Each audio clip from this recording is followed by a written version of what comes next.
Il voit ce qui doit arriver avant. Pendant 2019, Dieu monte cette porte. Et cette porte s'ouvre et tu peux monter à tout moment, comme Jean, Daniel, les prophètes. Si tu es prophétique, quelqu'un dit je suis prophétique. Que tu viens monter là, tu montes à l'autel. Une fois que tu viens aussi dans ce secteur, tu es devant l'autel. Tu n'as pas besoin de voir ça pour tomber par terre. On n'a pas besoin de te dire chaque dimanche, mettons-nous à genoux, levons les mains, tenons-nous dans la présence de Dieu avec crainte et tremblement. Non! Si tu comprends la parole, tu le fais. Parce que l'esprit en toi de vous, ça le fait. Vous allez envoyer l'essence du sang de Jésus dans vos maisons, dans votre cœur. Et déteste le feu. Quand tu as mis l'essence, mais le feu, il est foutu. Alors le feu du Saint-Esprit et le sang de Jésus. Allez, le feu du Saint-Esprit. On y va, prends mon Dieu.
Fera du bien à tous les chrétiens. Donc la méditation touche à ce fameux verset. Il y a des versets dans la Bible, hein, il y a des passages qui sont très connus. On va vous parler dans l'Ancien Testament de David et Goliath, mais on va vous parler dans le Nouveau Testament de plusieurs passages. Il y a un personnage du nom de Zachée qui était très court, il est monté dans un arbre, et puis cette histoire est restée, Zachée. Peut-être son prénom voulait dire quelqu'un de court. Il y a cette fameuse question, on nous dit captieuse, proposée à Jésus sur le tribut à César. C'est-à-dire, est-ce qu'il est permis, oui ou non, selon Jésus, de payer l'impôt ou le tribut? C'était une très bonne question puisque Jésus était un citoyen juif, israélite. Est-ce qu'il devait être exempt de payer les impôts? À quelques reprises même, on est venu voir le Seigneur Jésus. Est-ce que tu ne payes pas les drachmes du temple? C'est-à-dire, c'était des pièces qu'on devait payer pour le temple. Et à ce moment-là, Jésus et Pierre étaient ensemble. Je ne sais pas si les autres disciples étaient près de lui. Quand on lui a posé la question, Jésus a dit à Pierre, est-ce que quand quelqu'un est roi, ses fils doivent-ils payer les impôts? Normalement, je pense que les rois et les fils, c'est à eux qu'on paye les impôts dans un royaume. On appelle ça le tribut. Et César était roi sur cette communauté juive et eux, ils ne l'acceptaient pas, mais veut pas, la monnaie qui circulait à ce temps-là, c'était la monnaie de César. Donc, c'était un empereur sur tout un empire et tous ceux qui avaient été colonisés dans cet empire étaient sous sa domination, la domination de l'empereur César. Un empereur est le roi de tous les rois. Il a un empire. Et comme ceux qui sont rois, les fils qui sont les fils du roi ne payent pas le tribut. Ils bénéficient du tribut de leur père qui est roi. Ils sont comme aujourd'hui la reine d'Angleterre, elle et ses fils, filles, et petits-fils et filles, eux, ils ne travaillent pas, ils bénéficient de tout ce que l'État du royaume, des Royaumes-Unis leur donne. Et je pense qu'ils sont à l'aise. Eux, ils ne font que avoir du plaisir et dominer et régner. Amen. Amen. Et voici, nous sommes dans ce contexte où César domine sur la Palestine. Et il y a un gouverneur en ce temps-là, il s'appelle comment? Ponce Pilate. Et oui, c'était un gouverneur assez austère, c'est-à-dire sévère. Et on l'avait envoyé là-bas parce qu'il pouvait redresser des situations dures. Il était l'homme de la situation en Palestine. Parce que la Palestine était le coin le plus chaud. De tout temps, ça a été un coin chaud. Et il fallait un homme fort, de caractère. Seigneur, nous te remercions pour la parole que nous voulons partager maintenant. Nous pensons que tous ceux qui nous suivent vont recevoir quelque chose ce soir. Et tous ceux qui sont présents vont recevoir quelque chose de puissant. Amen. Et ce soir, Seigneur, nous voulons que tu ouvres nos cœurs, que ta parole trouve une place de choix, comme une terre aride. Je prie que tous les cœurs soient comme une terre aride. Qu'il n'y ait pas de terre numéro 2, 3 ou 4, mais que ce soit une parole qui tombe dans la bonne terre. Je prie que tu arroses cela par ton Saint-Esprit et que tu me donnes de communiquer avec sagesse, grâce et puissance au nom de Jésus. Et tout le monde dit Amen. Amen. Alors shalom à tous. Alors je dis bien shalom, ça veut dire paix, et je dis Shabbat, shalom, qui veut dire repos et paix, c'est-à-dire que le cœur, s'il est troublé, que votre cœur soit en repos, car c'est dans la tranquillité et c'est dans le calme que le salut de Dieu se fait chemin. Amen. Amen. Donc si tu es troublé, si tu manques de paix, je prie que ce message soit un message d'espérance et de paix pour toi au nom de Jésus. Je prie aussi que tu aies la paix, parce que la paix est quelque chose de très important. Oh, gloire à Dieu. Amen. Amen. Dans le passage de Marc 12, que nous lisons, verset 13, les gens Jésus a parlé dans une parabole, au chapitre 12, verset 1, jusqu'au verset 12, cette fameuse parabole qui était là, adressée, non pas à tout le monde, mais aux responsables juifs, parce qu'ils allaient rejeter bientôt le Seigneur. Et Jésus a tout fait pour ramener les gens de son époque, ceux qui vivaient en même temps que lui, ses concitoyens, les ramener vers son papa. Il a été envoyé du Père, car Dieu a tant aimé le monde, Jean 3,16, qu'il a donné son Fils unique. Il n'a pas seulement aimé, mais il a tellement aimé le monde qu'il n'a pas pris un ange, qu'il n'a pas pris un serviteur inférieur, mais il a pris celui qui se nomme la parole de Dieu, le Verbe de Dieu, celui qui sort de son sein, de ses entrailles, lui qui est comme son Père, l'égal de son Père, lui qui est l'envoyé de son Père, le oint de son Père, le Messie, le Christ, il a envoyé sur la terre. Et alors les Juifs l'ont reçu, mais on le dit à tous ceux qui l'ont reçu, nous dit l'évangile de Jean chapitre 1, il leur a donné le pouvoir de devenir enfants de Dieu. Mais ceux qui ne l'ont pas reçu, alors les ténèbres sont restées avec eux. Alors c'est pourquoi Jean nous parle de la lumière et de la parole qui est venue comme la lumière parmi les siens et a éclairé tout le monde. Et tous ceux qui l'ont reçu ont été éclairés. Mais ceux qui ne l'ont pas reçu sont restés dans les ténèbres. Mais à tous ceux qui l'ont reçu, il leur a donné un pouvoir incroyable de devenir des enfants de Dieu. Une naissance qui n'est pas la naissance humaine comme vous et moi, nés d'un père et d'une mère, mais une naissance due à la parole qui nous a engendrés, qui nous a fait naître à la vie nouvelle qui est en Jésus-Christ. Amen.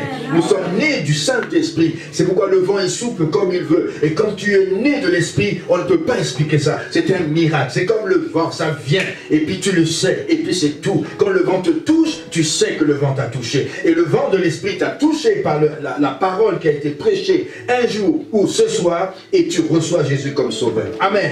Amen. Alléluia. Alléluia. Alléluia. Maintenant, alors les Juifs ne l'ont pas reçu, c'est pourquoi Jésus dit une parole, la pierre qu'ont rejeté ceux qui bâtissaient est devenue la principale de l'angle.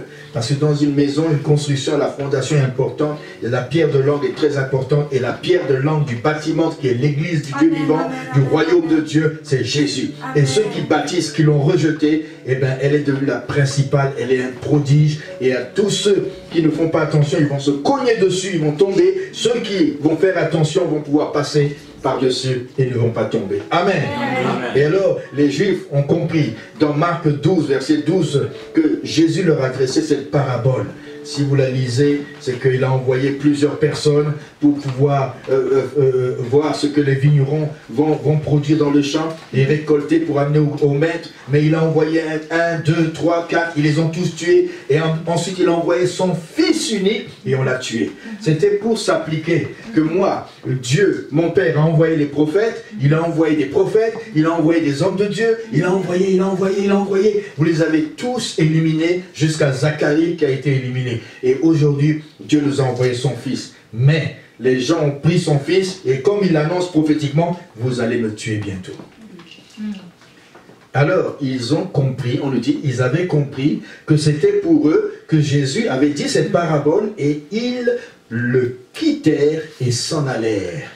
Mais ils cherchaient un moyen de se saisir de lui, mais il craignait la foule. Puisqu'il n'arrivait pas à le coincer, il faut bien le coincer dans ses paroles. Vous savez, si vous voulez prendre quelqu'un, il faut le prendre dans ses mots. Si tu veux attraper quelqu'un pour que tu le prennes en faute, il faut qu'il se contredise et que là tu l'attrapes. Mais Jésus ne s'est jamais contredit. Et voilà que eux, ils se sont préparés. Il y a en ce temps-là plusieurs groupes de gens. Il y a les Sadducéens, il y a ceux qui sont des Sadducéens, c'est-à-dire ce sont des gens qui sont des prêtres, derrière leur ancêtre Sadoc, qui veut dire justice. Et eux, ils sont très consacrés au temple, ils sont très dans les choses de la prêtrise. Mais il y avait aussi les pharisiens, des gens qui à l'époque s'étaient mis à part, tellement ils étaient à part que pour eux là, on ne pouvait pas les toucher à cause qu'ils se disaient trop saints. Mais Jésus s'est beaucoup attaqué à ces gens-là et il les a vraiment remis en question et ça les a choqués et c'est pour ça qu'ils ne l'aimaient pas. Quelqu'un qui se voit trop haut et que Jésus vient et le reprend, alors cette personne se sent hypocrite et elle n'aime pas ça, se faire reprendre. Alors Jésus les a chacun mis à leur place. Il y a aussi les partisans d'Hérode, ceux qui aimaient la politique et qui étaient avec le roi Hérode de l'époque. Eux aussi, ils cherchaient des moyens pour essayer de s'approcher de Jésus, mais Jésus les a mis à leur place. Donc pratiquement tous les partis, Jésus les a mis à leur place. Et les gens n'aimaient pas Jésus à cause qu'il était vrai. Et voilà que ils cherchent à l'attraper. Ils se sont dit, comment on va l'attraper? Ils envoyèrent auprès de Jésus quelques-uns des pharisiens, comme je vous ai dit, un groupe, et des hérodiens. Ce sont les groupes de ceux qui dirigent le pays en ce temps-là. C'est comme l'Assemblée nationale, afin de surprendre par ses propres paroles. C'est ce que je vous ai dit. Il faut qu'ils se contredisent. Alors, au verset 14, et ils vinrent lui dire, d'après les autres évangiles, chacun vient groupe par groupe à tour de rôle. Ils essayent d'amener leur doctrine ou leur argument pour coincer Jésus. Le premier groupe arrive, Jésus les coince. Le deuxième groupe arrive, Jésus les coince. Ils les coincent tous un à un. Même il y en a un, ils ont envoyé leur meilleur docteur, c'est-à-dire celui qui parle bien, qui connaît bien l'enseignement. Il vient et il pose une question, quel est le plus grand commandement? Et Jésus dit, mais tu connais. Tu aimeras Dieu de tout ton cœur, de toute ta force, et tu aimeras ton prochain comme toi-même. Puis Jésus a dit, mais voilà, tu as bien répondu. Et alors Jésus dit, mais attends, mais c'est qui ton prochain? Et puis il dit, mon prochain, c'est monsieur tout le monde, mon prochain. Ah, monsieur tout le monde. Ben justement, comme les Juifs n'aimaient pas une catégorie de monsieur tout le monde, qui s'appelle les Samaritains, et Jésus les coince en disant, mais il y a une histoire de parabole de Samaritains. Et bien un jour, un homme est blessé sur la route, et alors, un pharisien passe, un prêtre y passe, tout le monde passe, mais oh, parce que ces gens-là vont au temple, et que quand tu vas au temple, tu ne dois pas toucher à un mort. Ils ont pensé que celui-là qui était passé dans un endroit, les brigands sont tombés sur lui, il était blessé au bord de la route, alors qu'il avait besoin de secours, eux ils ont dit non, on va adorer Dieu, ça c'est très important. Alors ils laissent quelqu'un qui a un besoin, ils passent à côté parce qu'ils vont adorer Dieu. Mais comme il est dit, tu aimeras Dieu de tout ton cœur, mais aussi tu aimeras ton prochain comme toi. Et là, Jésus va les coincer. Vous aimez beaucoup Dieu, n'est-ce pas? Vous aimez beaucoup la théorie. Mais là, alors, il y a un Samaritain qui, lui, il s'en allait par là. Les hommes religieux sont passés à côté de cet homme presque mort, mais lui, il s'arrête, il le met sur sa monture, il met de l'huile, qui est le symbole du Saint-Esprit, sur sa plaie, il met de l'alcool, du vin, qui est le symbole du sang de Jésus, qui est là pour nous purifier. Quand tout va mal dans notre vie, Jésus va passer son sang d'abord sur notre cœur. Ensuite, il va adoucir nos plaies avec le baume du Saint-Esprit, l'huile. Quelqu'un dit l'huile. Et il met cet homme sur sa monture, il l'amène à l'hôtellerie, et là, il paye 2 deniers, le temps qu'il se repose, il reprenne des forces. Et là, Jésus dit, mais attends un peu, c'est qui a été le prochain de l'autre? Ben, au lieu de citer le nom le Samaritain, comme le nom des Samaritains n'était même pas nommé dans leur bouche, il les détestait tellement, il dit, c'est celui qui a fait du bien. Ah tiens, c'est celui qui a fait du bien. Il n'a pas un nom. Il n'a pas un nom. Quand on n'aime pas une catégorie de gens, on va dire l'autre là. Vous savez, l'autre là. C'est qui l'autre? C'est mon prochain. C'est monsieur tout le monde. Et là, nous avons cette fameuse histoire du Samaritain. Et Jésus les a souvent coincés avec des paraboles. Des histoires de la vie de tous les jours. Vous savez, ce qui est merveilleux avec la chrétienté, c'est qu'on doit la lire tous les jours avec notre prochain. Et ensuite, si on est bien avec le prochain, on peut mieux vivre l'évangile avec Dieu. Parce que Dieu, on ne le voit pas. Amen. Amen. Alors, c'est pour ça qu'il vient dire à Jésus, on va le coincer dans ses paroles, et il vient lui dire, Maître. Vous savez, hein, il les a tellement coincés dans le temps passé, qu'il faut qu'il fasse attention, il faut bien soigner le langage quand tu t'approches de Jésus. Mais attention, Maître, nous savons que tu es vrai. Quelqu'un dit, tu es vrai. Tu es vrai. Notez bien, c'est la première chose qu'ils ont constaté de la vie de Jésus-Christ. Il est vrai.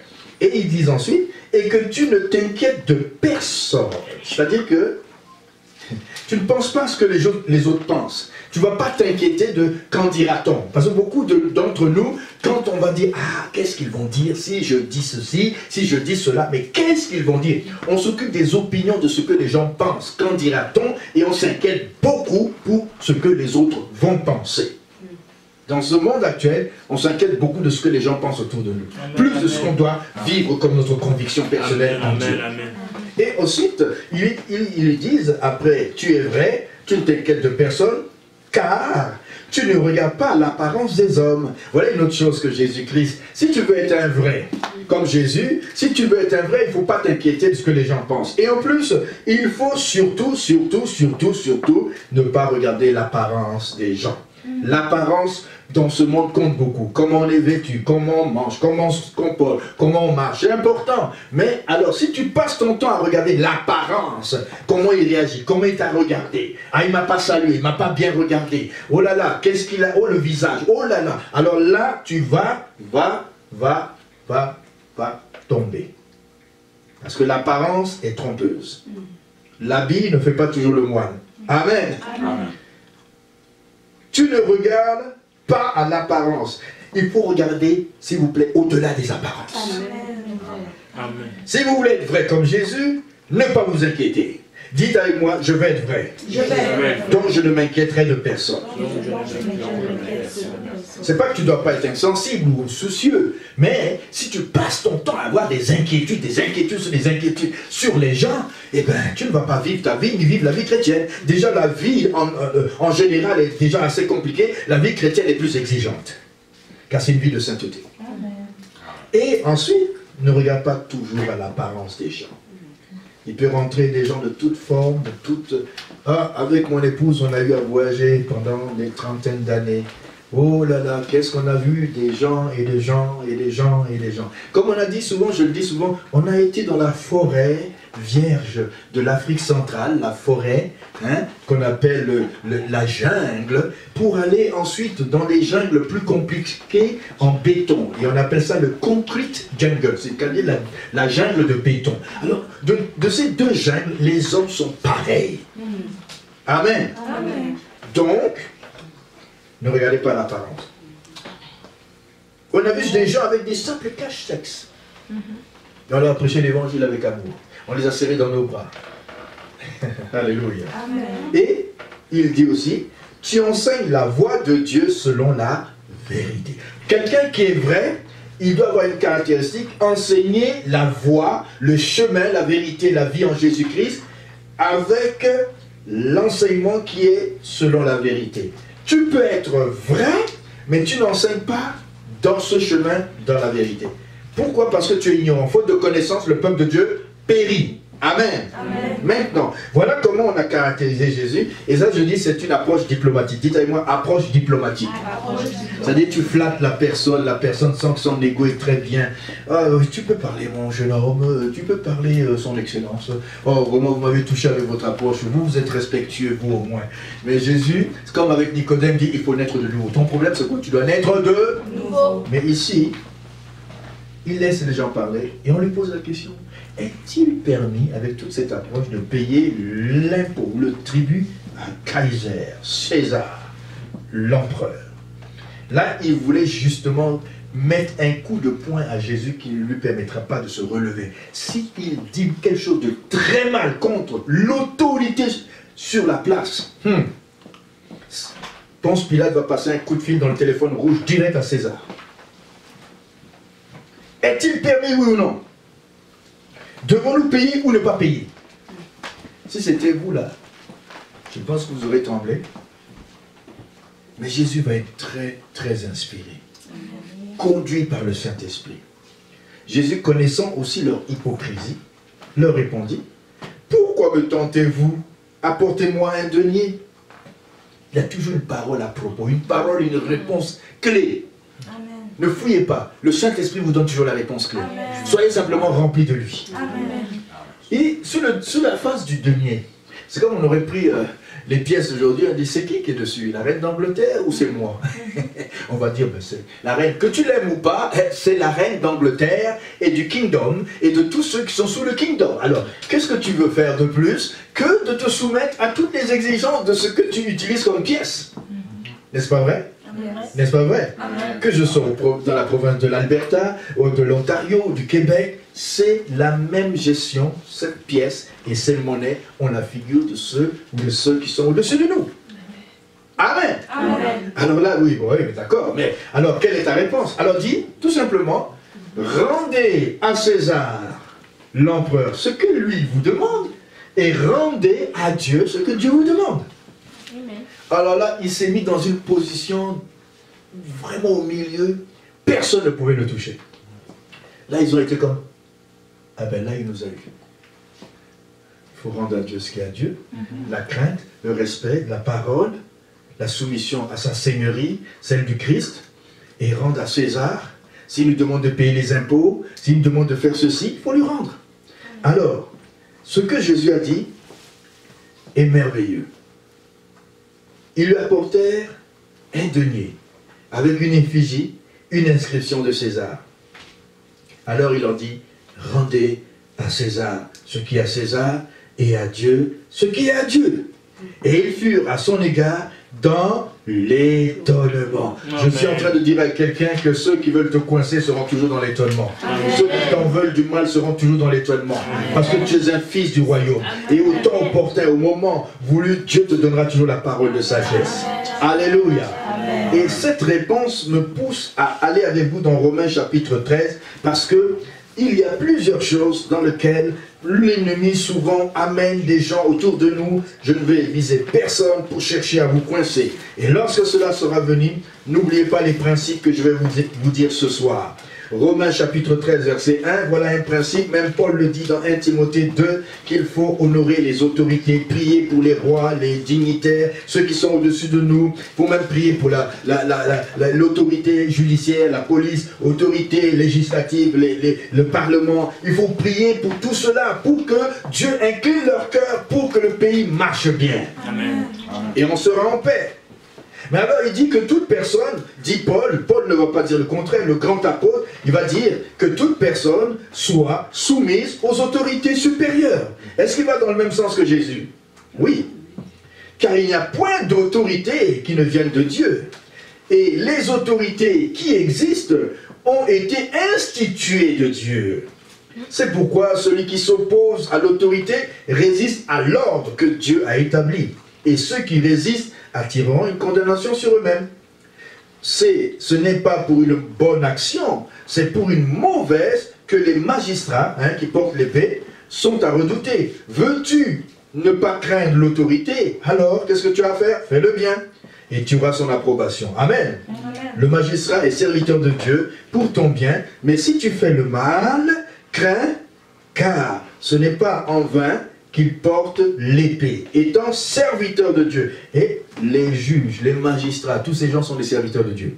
Parce que Dieu les a établis, Dieu les a créés, Dieu les a placés, Dieu a permis que la création soit régie par des principes dans l'ordre. Même la terre est dans l'ordre. Pour exercer la vengeance et punir celui qui fait le mal. Il est donc nécessaire d'être soumis non seulement par crainte de la punition, mais encore par motif de conscience. Alors quand tu roules et que tu arrives à un feu rouge, tu dis, moi ça ne me tente pas de m'arrêter, je vais le passer. Alors ta conscience va te dire, elle va te dire, tu as violé le feu rouge. Et si tu continues à violer pendant 365 jours tous les feux, quand ils seront rouges, ben je vais te dire, tu vas prendre un ticket, après on va t'enlever ton permis, après tu vas te plaindre de ce que tu n'as plus de permis. Tu dis, ce monde est méchant. Eh bien, oh, on a mis des... Bon, et exactement. Tu arrives à un feu rouge, et s'il y a un jeune homme qui passe, un enfant qui passe, tu passes par-dessus, tu auras écrasé combien de gens en 365 jours? Et après, tu vas avoir une bonne conscience? C'est pour ça qu'il faut respecter les lois. Il y a une loi dans le pays qu'on appelle la loi de la liberté. En tant que citoyen, on vit libre, mais dans les principes qui nous dirigent. Il y a des lois. Il n'y a pas, même ton corps a des lois. Hey, commence à manger les mauvaises choses, tu vas voir si la loi de ton corps va dire c'est pas bon, c'est pas bon. Tu vas commencer à vomir et tu vas commencer à mourir. La loi du corps, c'est être sain. La sanitaire, le sanitaire. La loi de ce monde, c'est suivre les principes. Amen. Amen. Mais, jusqu'à quel niveau puis-je suivre les principes de ce monde? C'est pourquoi on dit rendez à César. Ce qu'il y a à César, César te demande quoi? Il est donc nécessaire d'être soumis, non seulement par crainte, mais par motif de conscience. C'est aussi pour cela que les magistrats sont ministres de Dieu. Alors, qu'est-ce qu'ils font? Ils sont appelés à appliquer certaines règles. Et on nous dit, rendez à tous ce qui leur est dû. L'impôt. Qui a fait ses impôts? Parce que tout le monde a commencé à faire les impôts. Et si tu ne fais pas tes impôts, que tu as une business, au bout d'un moment, on va te revenir avec une grosse facture. Alléluia. Et les impôts là, c'est que tu donnes les taxes, tu donnes les choses à Dieu, au pays, et après, il y a quand même, ce qui est bien au Canada, c'est qu'on te fait des retours de taxes. Mais quand tu dois un certain montant, parce que tu as beaucoup gagné, ce beaucoup là va aider les pauvres. Amen. Alors rendez à tous ce qui leur est dû, l'impôt à qui vous devez l'impôt, le tribut à qui vous devez le tribut, la crainte à qui vous devez la crainte, l'honneur à qui vous devez l'honneur. Amen. Amen. Donc même l'honneur, là il faut honorer ton père et ta mère, parce que si tu fais tout le contraire, et bien on dit ta vie ne sera pas longue sur la terre. Et maintenant, la question c'est que jusqu'à là tout va bien. Mais allons dans Actes des Apôtres, chapitre 5, versets 28 et 29. Il est arrivé à ceux-là qui ont écrit, comme Pierre, comme Paul, d'aller contraire à ce qui avait été dit par l'État ou le pays dans lequel ils étaient. Acte 5, on leur a plusieurs reprises arrêtés parce que, disait-on, on nous dit au verset 28, nous vous avons pas défendu expressément d'enseigner en ce nom-là. Un jour, on peut vous dire, nous refusons que vous enseigniez au nom de Jésus, que vous priez au nom de Jésus, que vous rassemblez au nom de Jésus. Bon, jusqu'à là, on n'a pas vu ça, n'est-ce pas? Tout ce que on sait, c'est que les magasins se ferment, les boutiques se ferment, mais c'est tout à fait normal. Pourquoi? Parce qu'il y a un virus qui court. Alors, pour une question sanitaire, dites avec moi sanitaire, mais je n'ai pas dit salutaire, j'ai dit sanitaire. C'est-à-dire que pour la protection de la santé, eh bien, il y a des règles que le pays a établies, et un peu partout dans les pays, pour contrer le mal. Alors, on ferme. D'accord. Jusque-là, ça va. Amen. Amen. Mais ne nous avons pas défendu expressément d'enseigner au nom de Jésus. Ça, c'est autre chose. Et voici, vous avez rempli Jérusalem de votre enseignement et vous voulez faire retomber sur nous le sang de cet homme. Pierre et les apôtres, dites avec moi Pierre, et les apôtres, répondirent, il faut obéir à Dieu, plutôt qu'aux hommes. À partir de quel moment vous devez obéir à Dieu plutôt qu'aux hommes qui sont dans les institutions, qui ont été placés en position d'élévation et qui sont des représentants normalement de Dieu, qui devraient servir Dieu, mais à quel moment il faudrait dire ce que Pierre a dit? Parce que Pierre était leur porte-parole. Il est là, on ne peut plus obéir. Pourquoi? Parce qu'on leur demandait de ne plus faire allégeance, c'est-à-dire obéissance à leur Dieu. Là, ça devient un peu compliqué. Dans ce cas-là, si on vient vous dire, fermez la boutique, ne priez plus, n'adorez plus, ne faites plus ceci, au nom de ce Dieu, mais nous vous proposons un Dieu à notre manière. C'est à partir de ce moment-là que vous avez un choix à faire. Pas n'importe quel choix avant, mais à partir du moment où on atteint votre adoration. Et dans le livre de l'Apocalypse, c'est une question de deux formes d'adoration.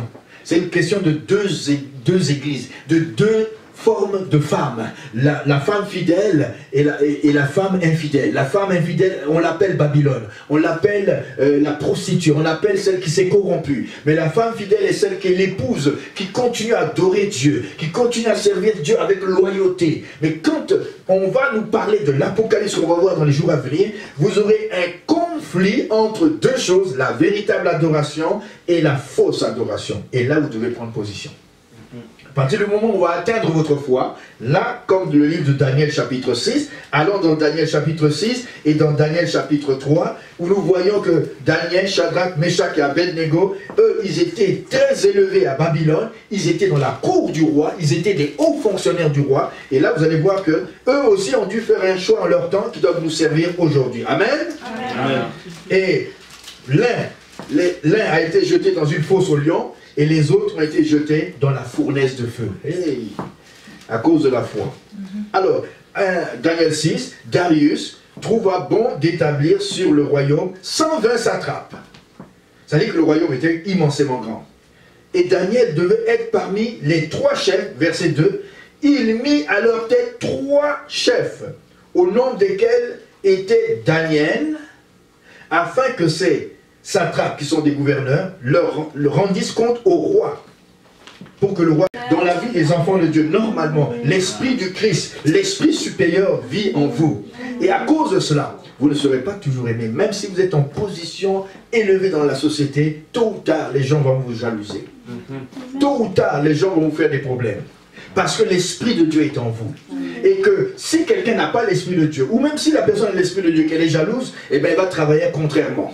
Mais si quelqu'un a l'Esprit de Dieu, et que les autres n'ont pas le même esprit que tu as, eh bien tu vas voir, il y aura une guerre entre ton adoration et l'Esprit qui est en lui, qui veut que tu adores autre chose.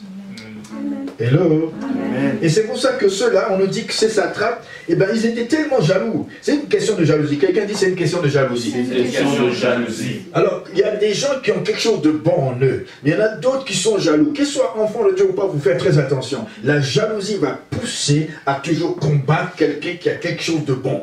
Quelqu'un qui a quelque chose que lui-même a une faveur divine, une faveur imméritée. Il y a ceux qui cherchent à avoir la chose que tu as, mais il y en a d'autres comme peut-être tu es là, tu as cette grâce, cette faveur, elle est naturellement spirituelle en toi. Tu ne forces pas, elle est là. Mais certains sont obligés de forcer pour avoir ce que tu as. Et ils ont qu'à demander comment tu fais, et tu leur donnes le secret. Alléluia. La faveur. Quelqu'un dit la faveur. Dites avec moi, mon nom est faveur. Quand tu as une faveur, c'est merveilleux. Tu ne forces pas. Et les gens vont le voir. Les gens vont le remarquer. Les gens vont envier. Et s'ils envient ça, en bien, ils vont te dire, qu'est-ce que tu as que je n'ai pas? Je vais leur dire, Jésus-Christ de Nazareth. Alors ils vont prendre ce Jésus aussi. Amen. Amen. Ils vont prendre ce Jésus. Mais ces gens-là n'avaient pas besoin de ça. Ils étaient tellement jaloux de Daniel qu'ils se sont dit, mais il faut qu'on l'attrape. Hein. Vous pouvez le lire à la maison dans les affaires de son travail. Et on nous dit que lorsque alors les chefs, les satrapes cherchèrent une occasion, verset 4, d'accuser Daniel, Daniel 6, 4, en ce qui concerne les affaires du royaume, c'est-à-dire les gens qui vous envient. Si vous enviez parce que vous avez quelque chose de bon, ils viendront vers vous, vous leur donnerez le secret. Mais si en plus de vous envier, ils vous jalousent, parce que l'envie c'est quelque chose de bien. Waouh, il a quelque chose qui est bien. Ah, j'ai bien envie d'avoir ce qu'il a. Mais qu'est-ce qu'il a? Mais il a Jésus. Ah, je voulais avoir son Jésus. Ça c'est bon. Mais s'il dit, s'il dit, ah, il a une belle femme. J'aimerais bien avoir sa femme. Alors là, il va même donner le secret là. Amen. Alléluia. Belle femme. Ah non, non, non. Ça c'est propriété privée. Amen. Alléluia. Comme tu as quelque chose de bien, que les gens ont envie d'avoir la même chose, qui vont faire la compétition avec toi, ça c'est pas bon. Ça, on appelle ça la cupidité. C'est une idolâtrie. Mais quand tu as... Dis, mais comment tu as fait pour avoir ce que tu as? Tu dis simplement, Jésus m'a béni. Mais c'est glorieux. Dis-lui, si tu pries, et je vais prier pour toi, Jésus aussi va te bénir. Amen. Mais si c'est pour faire la compétition, ce n'est pas une bonne chose. Amen. Amen. Alors, on nous dit que ils ont vu que Daniel n'avait aucun reproche dans les affaires du royaume. On va vous chercher au travail. On va vous chercher dans les études. On va vous chercher dans votre amitié. Vous avez des bons amis, on va vous chercher à vous séparer de vos meilleurs amis. De vos meilleurs amis masculins ou féminins. Les gens sont tellement jaloux dans ce monde qu'ils ne veulent pas du bien des autres. On dirait que c'est une compétition. La vie est une compétition. La vie n'est pas une compétition. La vie mérite d'être vécue avec Jésus. La vie mérite d'être vécue avec humilité. La vie mérite d'être vécue en partageant aux autres les secrets, les bonnes choses qu'on veut partager, pour qu'eux aussi soient élevés comme nous sommes élevés. Amen. Amen. La vie c'est ça, c'est le partage, c'est l'amour. Amen. Amen. Mais là, alors ces gens-là, ils sont jaloux, point, ils veulent du mal à Daniel. Ils ont tout fait dans les affaires du royaume, dans le lieu où il travaillait, dans le lieu où il vit, et ils n'ont rien trouvé. Alors ils se tournent, disent, mais si on peut le coincer ailleurs, où on peut le coincer? Ah oui, dans les affaires de Dieu. Tu aimeras ton prochain comme toi-même, tu aimeras Dieu de tout temps. Et là, ils ont vu que Daniel priait 3 fois par jour. Matin, midi, soir. Matin, alors là j'aime bien Daniel. Il est comme le roi David. Il est comme ceux même qui sont même élevés. Il y a des gens, ils sont trop occupés dans les études, trop occupés dans le travail. Et quand tu leur poses la question, oh mon frère, j'ai trop de travail. Oh pasteur, j'ai trop de travail. Oh pasteur, j'ai trop d'études. Oh pasteur, ceci. Oh pasteur, mes enfants. Alors donc, si vous parlez d'enfants, moi je pense que je suis bien placé avec une bonne dizaine d'enfants pour dire que les enfants, ce n'est pas une excuse pour ne pas adorer Dieu. Parce que moi et ma famille, nous servons l'Éternel. Amen. Amen. Amen. Donc ne dites pas que ceci ou cela m'empêche. Puisque ils veulent t'attraper, le diable veut te coincer souvent. Il va chercher du côté de Dieu. Qu'est-ce qui fait que sa vie spirituelle fonctionne bien? Il va essayer d'arrêter ça. Si c'est ta vie de prière, il va arrêter. Si c'est ta vie de consécration dans la sainteté, il va amener une jolie personne devant. Ou il va amener quelque chose là qui va te souiller. Et là, tu vas voir ça. Et au lieu de regarder à Maman Solange, tu vas commencer à regarder ailleurs comme ça. Et là, il va t'attraper avec les yeux. Il va t'attraper avec le cœur. Et là, tu vas tomber. Et puis, il y a beaucoup de domaines. Si c'est parce que tu es intègre dans le domaine financier, il va essayer de laisser un peu d'argent sur la table, et juste pour te piéger, et toi tu dis, mais il n'y a personne, tu mets dans la poche, et là il dit, tu vois, c'est ce qu'on a fait avec Joseph. Joseph, il y a une chose qu'il a fait, il était intègre, et il savait qu'une fourmi noire, dans la nuit noire, sur une pierre noire, Dieu l'a, je répète, une fourmi noire, dans la nuit noire, sur une pierre toute noire, Dieu, ça c'est ma devise personnelle, une fourmi noire dans la nuit noire, sur une pierre noire, Dieu la voit. C'est bon, hein? Dites-moi une fourmi noire. Une fourmi noire.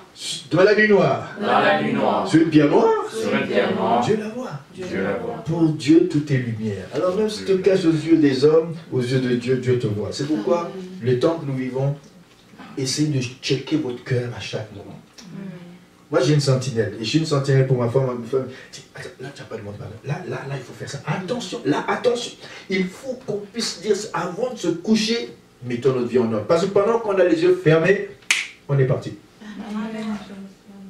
Il y en a qui vont ouvrir les yeux, et ils ne seront pas partis. Je veux que vous partiez. Amen. Dites-moi une fourmi noire. Dans la nuit noire. Sur une pierre noire. Dieu la voit. Alors pour Daniel, ils n'ont pas eu dans les affaires de ce monde, dans les affaires de son Dieu.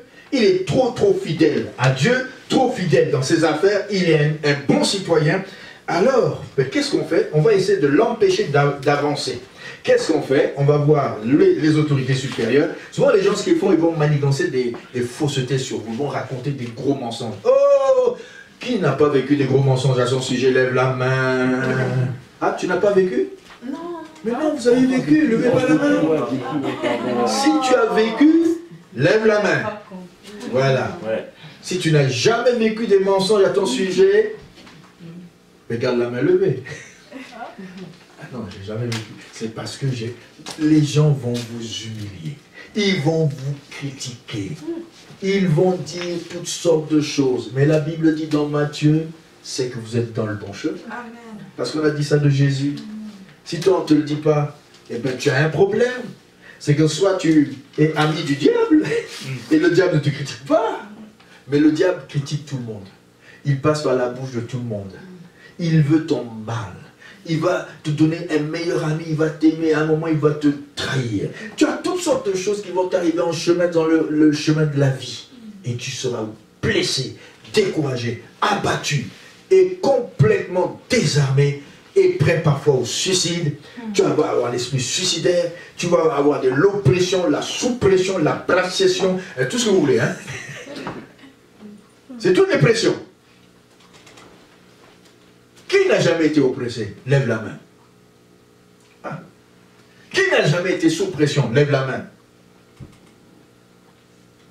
Tout le monde est passé par la dépression, je crois. La dépression, c'est quoi? C'est-à-dire que tu étais en haut et puis tu fais dans la vallée de l'ombre de la mort. Mais ne crains aucun mal, car il est avec toi. Amen. Que ce message te relève. Amen. Que ce message te bâtisse. Amen. Ce qui est bien avec Daniel, les autres ont été voir le roi, ils ont donné un édit, le roi était très fier de signer ça, mais il ne savait pas que c'était contre Daniel, son bon ami, le premier qu'il a placé au-dessus de tous les trois. Et là, il s'est rendu compte qu'ils l'ont piégé. Et comme la loi des Mèdes et des Perses fait que quand on signe, c'est fini. Confirme maintenant la défense de ne pas prier pendant 30 jours. Si quelqu'un prie pendant 30 jours, c'est un traître. Et comme Daniel aimait prier, c'est un homme d'État mais qui aime prier. Oh, j'aime ce Daniel. J'aime David. Quelle joie quand on me dit allons à la maison de l'Éternel. Daniel, un des hautes personnalités du temps des rois, un des Mèdes, des Perses et de Babylone. Il a connu au moins 4 royaumes. Il a été haut placé, mais il avait le temps de prier. Et nous, on n'a jamais le temps de prier. Et nous, on a beaucoup d'excuses. Excusez-moi, Daniel, il est comme ça. Et alors, c'est au moment où vous voyez que quelque chose va s'opposer à votre foi. Comme je l'ai dit, c'est le moment d'obéir ou de désobéir.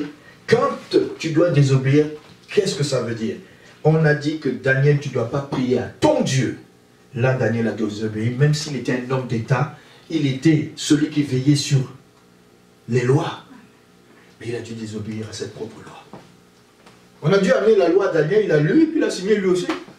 Mais après, il était désobéi. Pourquoi? Parce que ça a touché sa communion, son adoration avec son Dieu. Là, il a dit, mieux vaut obéir à Dieu qu'aux hommes. Amen. Vous comprenez maintenant? Amen. Et quand l'antéchrist viendra, c'est ce qu'il va commencer à faire. Petit à petit, il va grignoter du terrain jusqu'à se dire, tout le monde va prendre la puce, sinon on vous met en prison. Et ce sera ainsi. Parce qu'il y a des vaccinations qui vont être bientôt proclamées, avec des micro-puces de la taille même toute petite.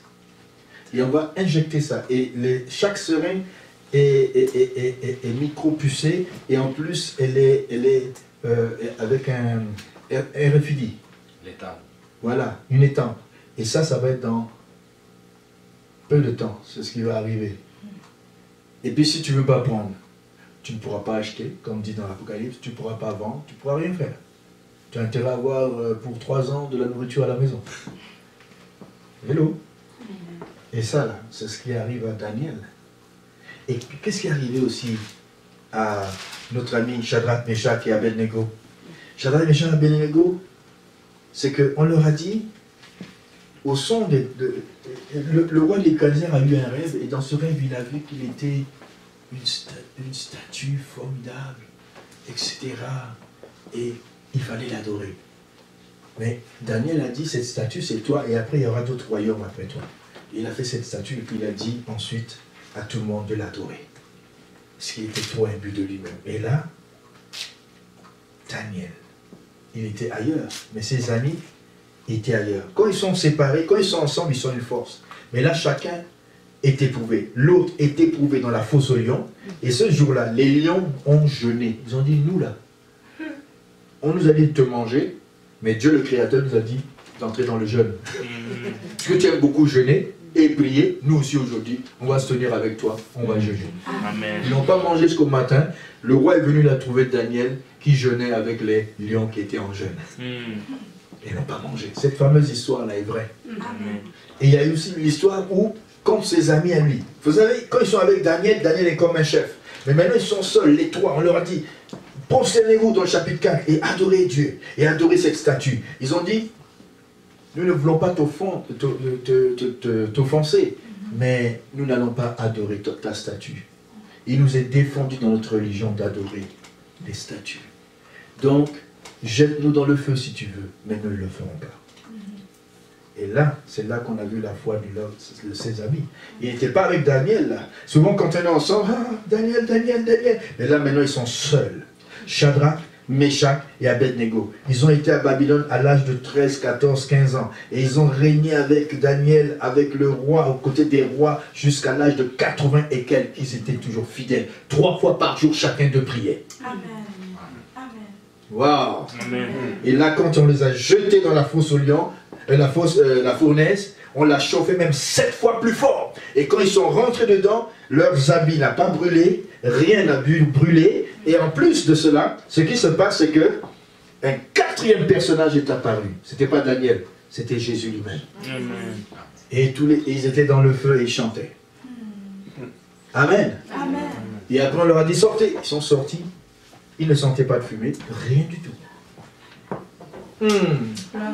C'est bientôt la persévérance des saints. Faut-il obéir? Oui, jusqu'à une certaine limite. Et quand il ne faudra pas obéir, souvenez-vous, rappelez-vous, Pierre et les 12 et les 11 disciples ont dit, nous préférons obéir à Dieu et désobéir aux hommes. Daniel a fait la même chose. Pourtant, il était une autorité. Shadrach, Meshach, Abednego ont fait la même chose. Et ils ont désobéi. Il viendra un temps où vous devriez désobéir quand on vous dira de ne pas adorer Jésus. Quand il y aura un régime qui va être, qu'on appelle totalitaire, obligeant les gens à aller dans une direction contre la volonté de Dieu. Là, vous devrez dire, comme Daniel, Shadrach, Meshach et Abednego et Pierre et les 12, nous préférons obéir à Dieu. Je prépare votre cœur. Amen. Vous qui me suivez, je vous prépare. Amen. Parce que je nous prépare. Amen. Parce que nous allons être éprouvés à un moment donné, même avant l'enlèvement. Et n'oubliez pas, si vous êtes enlevé, gloire à Dieu. Mais encore pire, si vous n'êtes pas enlevé, la période de l'antéchrist sera dangereuse. Parce qu'on forcera tout le monde. Déjà, on va commencer à forcer un peu tout le monde. Mais là encore, on devra prendre position. Jusqu'à ce que Jésus vienne nous enlever. Que le Seigneur bénisse sa parole. Prions le Seigneur.